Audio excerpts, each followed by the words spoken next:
just say a couple of words for Andy Frank. Many of us have losses by this time in our life. And, I'm speaking about my friend Andy, but this is... Could you speak louder? Yeah, we can't hear you. There's no microphone?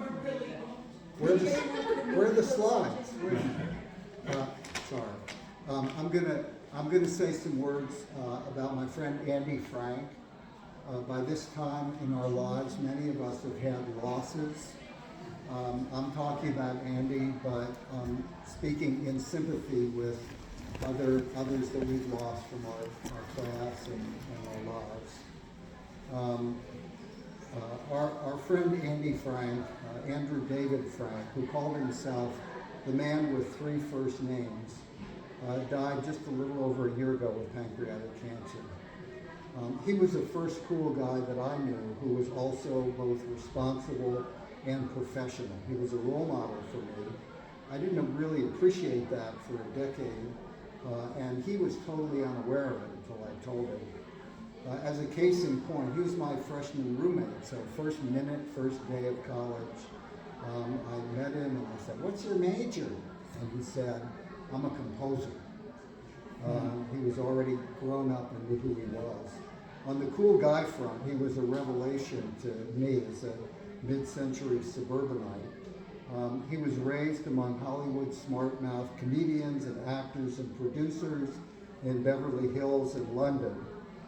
He knew things that I hadn't heard of, and he knew people that I'd only read about. He had the honor of running away and hiding from Groucho Marx when he was young, because Groucho visited all the time and was scary to little kids. So Andy really was raised in a kind of a screwball comedy environment. He was incredibly witty, and he always spoke in this kind of machine gun volley.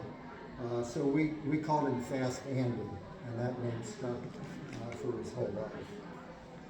He was the linchpin of a quartet of Bardians, Donald Fagen, Paul Smith, and Andy and I. And I'm speaking on behalf of Donald, Paul, Liz, and me. All of us contributed to this. We exchanged daily emails for well over a decade. The email content was mostly silly jokes and thoughts about music or science, sometimes history, the arts, movies, whatever else was going on in the world. Throughout the day, we get an email from one of this gang, and that would give you sort of an anchor of sanity in a world that seemed to be falling apart. On January 21st, 2020, Andy sent a message that changed everything for us. "Hello, boys. I've got cancer, liver and pancreas. I may not be too active with our correspondence for a while, though I'm hoping for a complete recovery, but it's going to be a fight." We stayed with Andy throughout that fight, through email and then later through Zoom. We had these Zoom sessions that were set up by Andy's wife, Tyler Watkins. His kids would look in, Lily and Christo, and these were a lifeline for us. It was COVID. We couldn't go visit, but we could Zoom. We revisited exactly the same dumb jokes as in our emails. We talked about the same movies and the same music. And increasingly, we reminisced about our life at Bard when we were young. In the end, that was a comforting way for Andy to end his life, which was well lived. He died on April 21st, 2022. Most of his life he lived in music.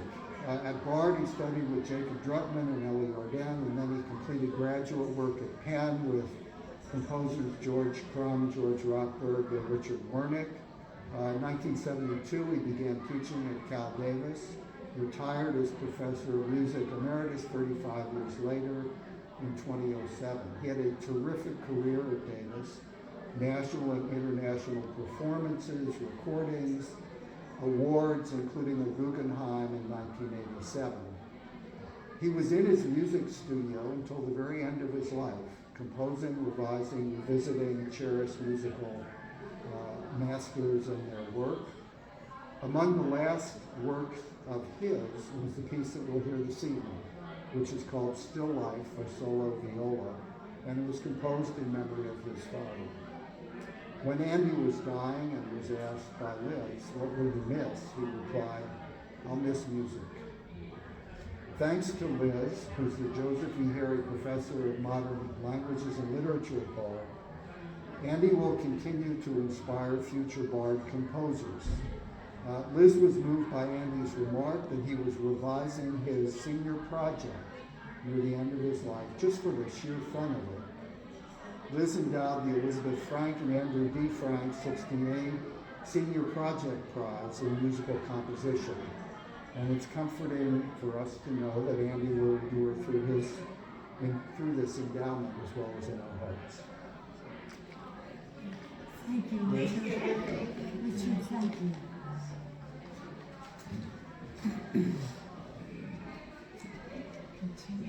I just want to start by mentioning that last night at the Senior Awards dinner, for the third year, the Andrew D. Frank Prize for the Best Senior Project in Music Composition went to a young man with the absolutely fabulous name of Vigilance Brandon. And I will be in touch with him, and I hope to hear his piece. And we had a wonderful winner last year as well, so it's the third year. And Andy was still alive when the first year came around when we gave the prize, so I'm absolutely thrilled about that. I'm also thrilled and delighted to introduce you to Batniagar Erdenebat, familiarly known as Miga, who's been for the last 5 years a member of Leon Botstein's Tone, the Orchestra Now Orchestra, here at our conservatory on campus. An award-winning violist, and I just mentioned that part about the orchestra, right? He comes from Ulaanbaatar, Mongolia. He has a Bachelor of Music from Oberlin College and a Master's as well from the Yale School of Music, and he's just finishing up his certificate in orchestral studies here at the conservatory. We are deeply honored to have him with us tonight to play my beloved brother Andy's solo piece, Still Life, which, as Dick Ransohoff has mentioned, is dedicated to the memory of our father. Thank you. Thank you for showing No, there's something. all races like you.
you.